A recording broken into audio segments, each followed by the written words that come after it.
जय श्री राधे कृष्ण। आप सभी का आपके अपने YouTube चैनल पे बहुत बहुत स्वागत है।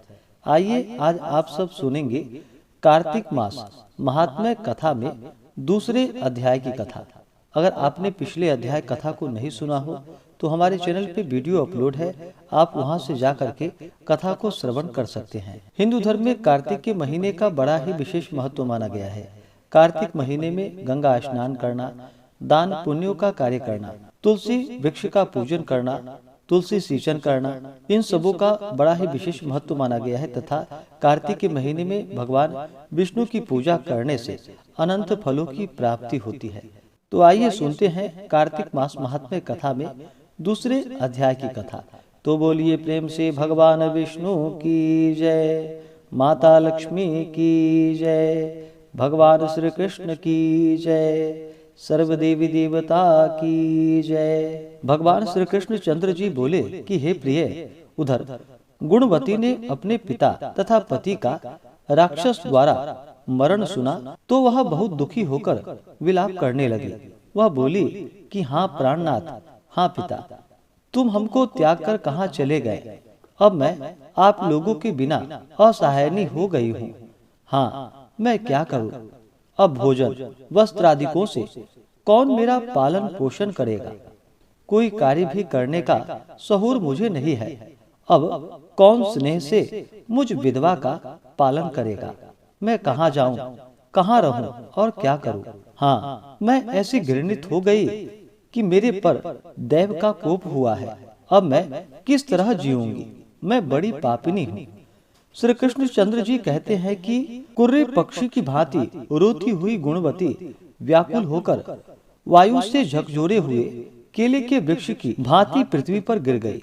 बहुत देर के बाद होश में आई तो फिर बहुत विलाप कर दुखी से विकल होती हुई शोक सागर में डूब गई। तदंतर अपने घर की अनेक वस्तुएं बेचकर उसने बड़ी सावधानी के साथ यथाविधि पिता पति का श्राद्धादि कर्म किया और भगवान विष्णु की भक्ति में रत होकर वह शुद्ध और शांत भाव से इंद्रियों को वश में करके उसी पुरी में रहने लगी। जन्म से मरण पर्यंत वह एकादशी तथा कार्तिक के व्रत को विधिवत करती रही। हे प्रिय, ये दोनों व्रत भुक्ति मुक्ति अथवा पुत्र संपत्ति देने वाले तथा पवित्र और हमको अत्यंत प्रिय है।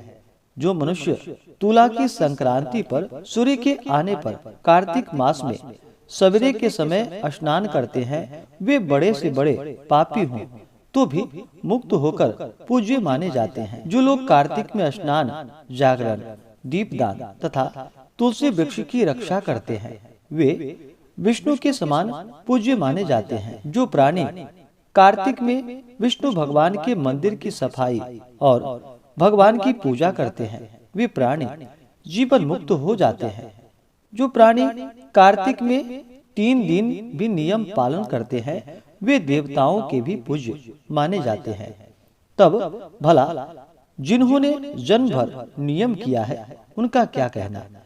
इस तरह गुणवती मन लगाकर प्रति वर्ष कार्तिक का व्रत और भक्ति पूर्वक विष्णु भगवान की आराधना करती रही।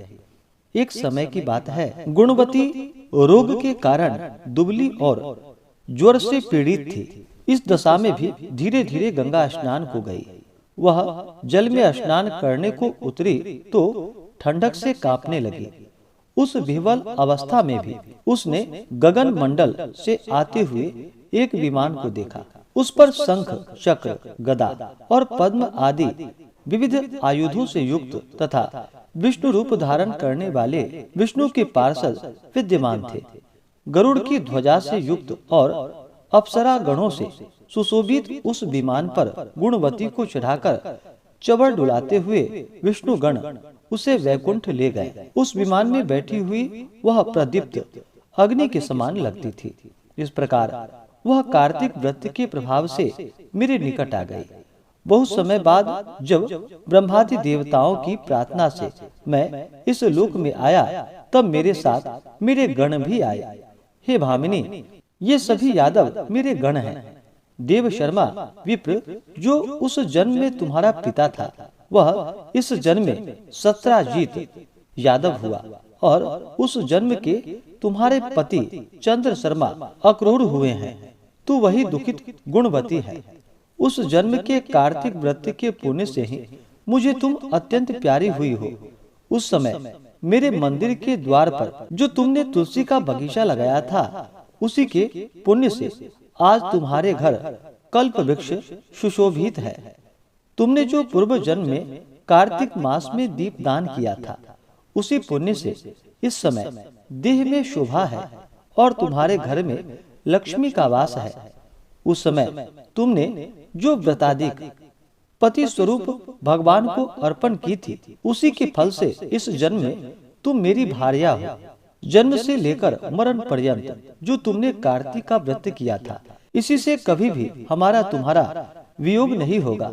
इस तरह जो मनुष्य नियम से कार्तिक मास का व्रत करेंगे, वे सब मेरे ही पास रहेंगे और तुम्हारे समान प्रिय होंगे। नाना प्रकार के यज्ञ, दान, व्रत तथा तप करने वाले प्राणी को जो फल प्राप्त होता है, वह कार्तिक व्रत का षोडशांश भी नहीं होता। अपने पूर्व जन्म के पुण्य के प्रभाव का वृतांत सुनकर सत्यभामा बहुत प्रसन्न हुई और संसार के आदि कारण स्वरूप भगवान श्री कृष्णचंद्र को प्रणाम करके बोली। इस प्रकार से कार्तिक मास महात्म्य कथा में दूसरे अध्याय की कथा पूर्ण हुई। इसी प्रकार से अगर आप सब आगे के अध्याय को सुनना चाहते हो, हमारे चैनल पे नए हो, इसी प्रकार से ज्ञानवर्धक जानकारियां प्राप्ति के लिए, व्रत पूजन महत्व के बारे में जानने के लिए या कथा आदि को सुनने के लिए चैनल पे अगर आप नए हैं तो चैनल को लाल बटन दबा करके सब्सक्राइब करें, साथ में बेल आइकन घंटी को दबाएं ताकि मेरे वीडियो का नोटिफिकेशन आपको समय से मिलता रहे। वीडियो को लाइक करें, शेयर करें। सुखी रहें और स्वस्थ रहें। आप सभी भक्तों पर भगवान विष्णु माता लक्ष्मी का कृपा सदैव बना रहे। सभी सदा स्वस्थ रहें और सदा खुशहाल रहें। जय श्री राधे कृष्ण। धन्यवाद।